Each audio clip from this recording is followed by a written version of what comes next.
Broadcasting live from WOUB TV in Athens, this is Newswatch.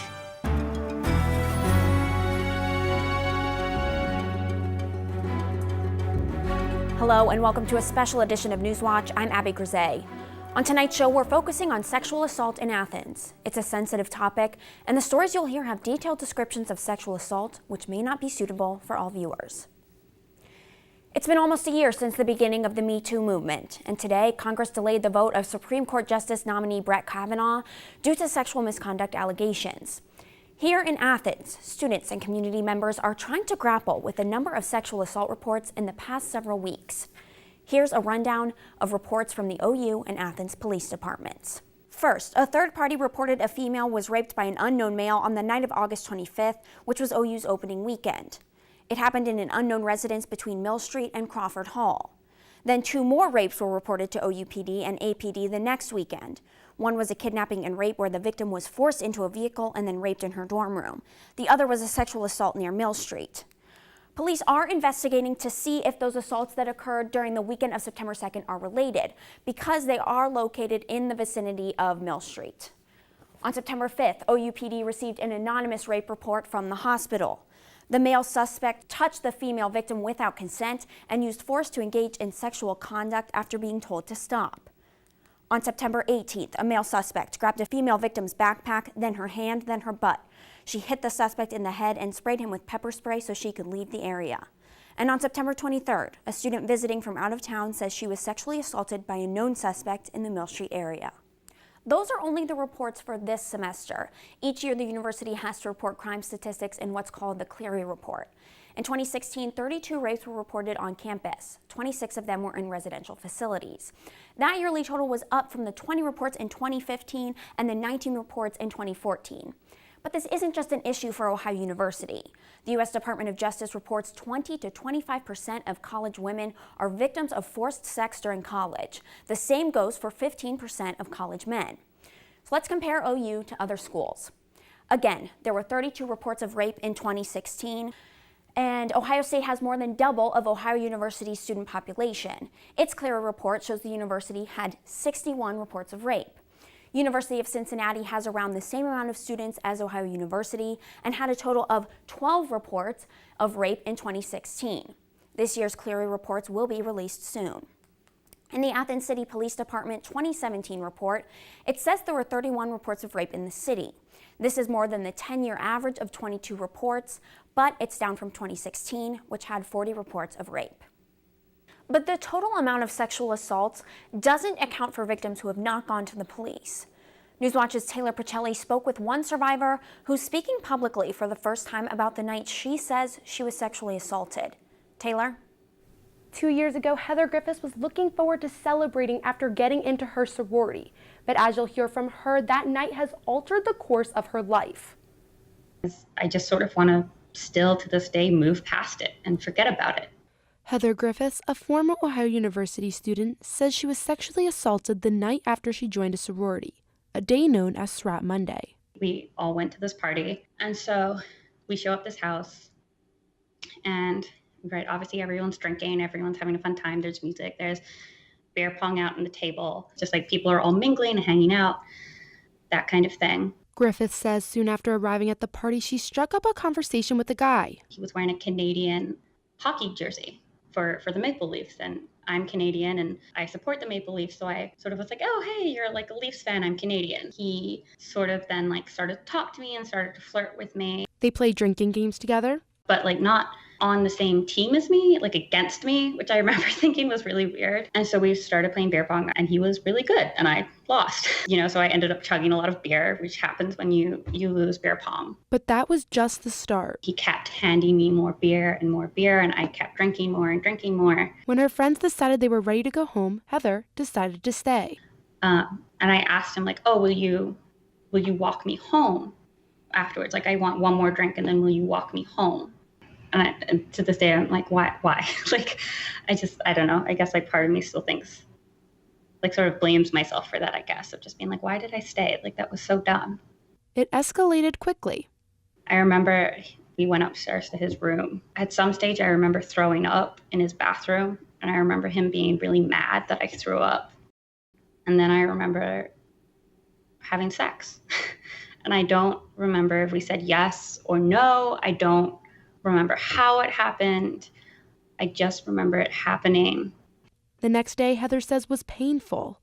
And then I woke up and I was completely naked and he was completely naked. And I just remember my head hurt and my stomach hurt and like every joint in my body just really hurt. And I'd been hungover before, but I was just like in so much pain. I remember remembering like the joints in my toes hurt. I wasn't sure what happened and that I wasn't okay with what happened. And 2 years later, she's still struggling with how to come to terms with what happened that night. It's something I fight with a lot. He's graduated now, and I don't even know his last name. And I don't know. Like, part of me still is in really big fear of just being shamed. And then the other part of me thinks like, oh, but it could happen to other girls and he could do it to other girls. And you probably want the first or the last and you should say something. Heather no longer attends Ohio University, but she did utilize the counseling and psychological services on campus to help cope with the incident. She now works for Nexton in Washington, D.C., fighting for women's rights every day. Thanks, Taylor. With incidents like Griffith's becoming all too common in Athens, police and the university have had their hands full since the start of this semester. And Ben, student leaders actually play a big role in educating other students. Yes, as well as local groups and businesses about what to do if you or someone you see is in danger of sexual assault. Ohio University's Student Involvement Center is home to Power Gamma, an organization led by students which aims to educate others about dealing with sexual assault. They put on various training sessions, the most requested of which being their Better Bystander training, which teaches attendees what to do if they witness a potential sexual assault. They say there has been an increase in training requests since the school year has started. After the first one, things were getting heightened, and after like 3 and 4, then it almost felt like a lot of the campus was in a panic mode, and a lot of people, like a lot of younger students were turning to, you know, like their RAs, their learning community leaders, their professors, and those people were turning towards OUPD, Power Gamma, Better Bystanders. And I mean, I thought that would be coming because I even noticed in the jobs I do, people are talking about it a lot. OUPD has also been working more closely with the university recently. The department, along with OU's Student Involvement Center, will be hosting a seminar outlining the process of what happens after a sexual assault is reported in early October. Athens Chief of Police Tom Pyle says reporting a sexual assault is an important step for victims to take, even if they want to remain anonymous. We have seen an increase in survivors reporting anonymously, and that's done kind of to protect their options down the road. And that's something that we strongly recommend, even if somebody doesn't want to come forward and pursue a criminal matter, that they at least start the process anonymously by getting a sexual assault kit done within 72 hours of the sexual offense. Both the Athens and Ohio University police departments have been working closely together on their investigations of the sexual reports this year as well. Since releasing a joint statement earlier this month, the two departments have been working together to increase patrols in areas where reported incidents occurred, according to OUPD's Lieutenant Ryan. We have told patrol staff to specifically focus on the areas where we took some of those reports. So the Mill Street area, the Stewart Street, East, South Greens, and those areas. And so when officers are on patrol, they're definitely more often in those areas. So Ben, that's what the police are doing. How has the community responded to this issue? Well, local businesses in Athens are also stepping up in light of the community's sexual assault problem. Over at the Overhang Bar, bar manager Stacy Mullins has already put her Better Bystander training to use. And what I normally do is either I try to get the person by themselves to make sure they're okay, or if they go to the restroom, I will go and check on them. Or even just as simple, like if the person who I think is making them uncomfortable, their back is towards me, I'll just do like, I will word like, hey, you okay, that kind of thing. And then depending on how their body language is how I react. Multiple other bars and restaurants in the area have gone through the same program as well. However, even places that haven't gone through formal training, like Lots of Pizza, want the community to know that they're here to help. Thursdays, Fridays, and Saturdays we're open till 3 a.m. That is the bulk of the foot traffic for late nights here in Athens. And we just wanted not just females, but every student or every person to realize that if you feel unsafe or you don't have someone with you, come here, we'll help you. Other places have used things such as coasters and discreet signs to make customers aware that their staff is ready to help. And Abby, for folks looking for other ways to get home safely, OU offers a CATS late night service, which offers rides home from up to 2 miles from Baker Center. Thanks, Ben. And coming up after the break, find out what students are doing to help keep each other safe. But first, we talk to a nurse examiner about what happens when someone comes to them after an alleged rape. These stories and more when Newswatch returns.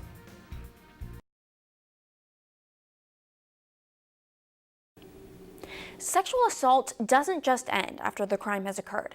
Victims have to decide if they want to report the crime as well as take an exam. Newswatch reporter Diamond June talks to a nurse and SANE coordinator about the steps of taking a forensic exam.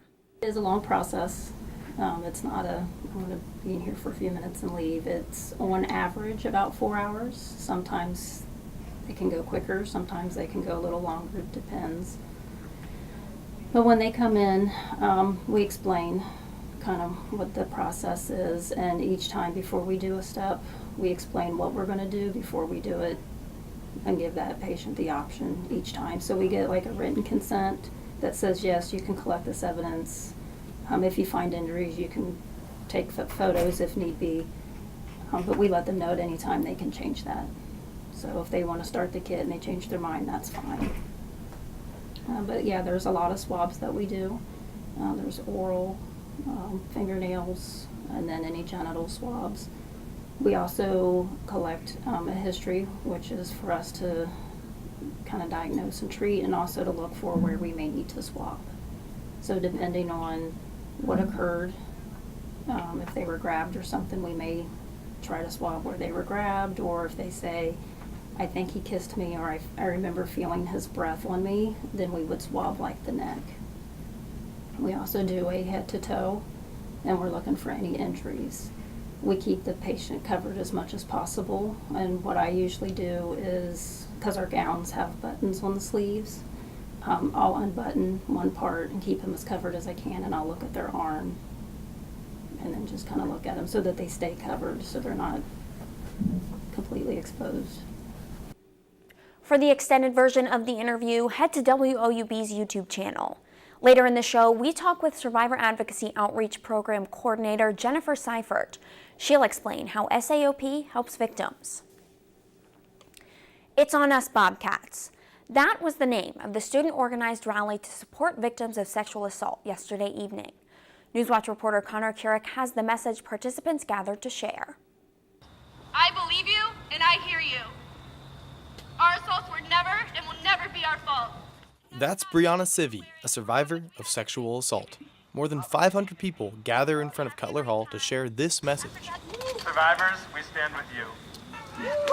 Shanklin began to plan It's On Us about 3 weeks ago through Facebook. We are here to promote the bystander effect. We want people to shut down acts of sexual violence before they happen. The It's On Us rally started as a march uptown before ending on College Green.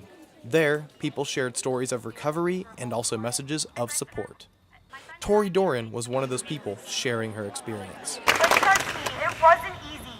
I was diagnosed with PTSD, and my anxiety and my depression got worse. Doran says her first step was her best move. She reached out to the Survivor Advocacy Program. SAP was present at the rally too. Let's not only survive together, but let's thrive together. Thank you. Reporting for WOUB, I'm Connor Kierick. Rallying together with a march isn't the only way students are taking action against sexual assault. There's also a group of students who are coming up with their own solutions to try and change the culture or make campus safer. These students are taking action against sexual assault. A lot of people were very upset by this, and I was having a little bit of self-reflection. I was like, well, what can I do now? I want to help be a solution, and to me that's more than $1. That's more than money. Instead of just reading the crime alert emails from OUPD, students are doing what they can to make their community safer. OU seniors Mary Risnar and Aaron Halpin started a group chat on the app GroupMe called Safe Walk Home. Girls can message to check if other girls are walking home at the same time as them. I was just so tired of hearing girls talking about how scared they were of walking home and how, this isn't a safe campus. The GroupMe reached its 500-person capacity in 30 minutes, and when 500 more spots were added, it reached capacity again in 30 minutes. We never expected it to be that big. We thought maybe 100 women would be in it, and then now there's 1,000, and it's so much bigger, and it's just so nice to see women wanting to help other women. Another resource people have for after a night out is a ride service.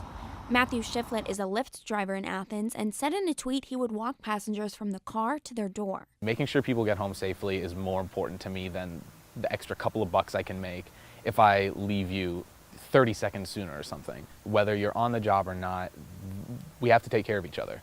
Bartenders can be a resource for people who may need help during a night out, but they're not the only ones people can turn to. Mike Ottinger, also known as DJ Hex, says DJs at the bars look out for people trying to slip something into drinks. I'm on par with these bartenders in terms of just seeing what's going on. So I have a different perspective on things, and I really just want to do it for our community and for the people close to me that have been affected by that.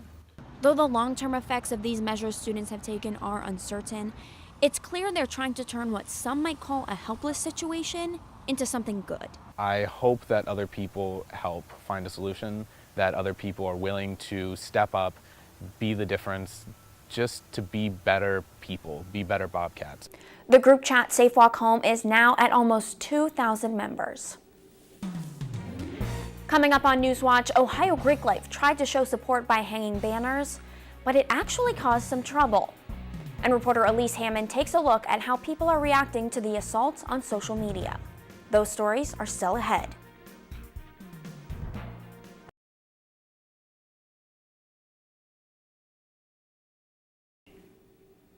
Twitter is one place people go to share their opinions. Many people took to the platform to tweet their thoughts about the recent string of sexual assault reports in Athens. Newswatch reporter Elise Hammond walks us through some of those online reactions. Students, the community, and law enforcement have all been speaking up, tweeting about a string of recent sexual assault reports. Students in Greek Life were the first to take a stand by hanging banners. Kristen Hanna tweeted photos in her support saying Ohio Panhellenic is standing up and standing together. The Interfraternity Council tweeted a similar post featuring fraternity houses with banners that read, "Stand with survivors." June says she is a survivor who withdrew from OU because of sexual assault on campus and said in a tweet, "The student body standing together and speaking out makes me so happy, especially in such a bold and powerful way." But as more and more reports came in, the Ohio University Police Department's tweets were trying to show what they are doing to combat the culture. One saying, "Our officers patrol campus on foot, in cars, and on bikes." And another saying that officers are focused on residential areas, and ending the tweet with, "Don't be afraid to call us." Some bars even joined in the conversation, tweeting some photos of their staff saying they are here to help anyone who needs it and to be a safe place for every Bobcat. Reporting for Newswatch, I'm Elise Hammond. Other groups like Ohio University's Transportation and Parking Services also joined in, offering information about rides and ways to get home safely. As you saw earlier, the Greek community is reacting to the reports of sexual assault by hanging up banners outside of their chapter houses. However, they never thought it would cause any trouble. The Athens Office of Code Enforcement and Community Development fined some of the Greek houses for the banners, saying it was a fire hazard. Yet they never had an issue with hanging signs before. In response to the fines, at Kaiser's BBQ tweeted out, "Keep that banner up, you get fined, we will pay for it." The community is coming together in a number of ways. I know a lot of fraternity and sorority life has put up banners, and any of them that are receiving fines, that has been offered to pay for by a local restaurant, which is awesome. So it shows community involvement with fraternity and sorority life. I think it's really important that the Greek community comes together to present these awesome signs because sexual assault, sexual violence is relevant with men and women, and so it sends a super powerful message when we all come together to talk about it. The Greek community hopes everyone hears their message and that it will help put a stop to the violence. Reporter Caitlin Coolidge sits down with the Survivor Advocacy Outreach Program Coordinator. How the program not only helps those in Athens, but all over Southeast Ohio. Next on Newswatch.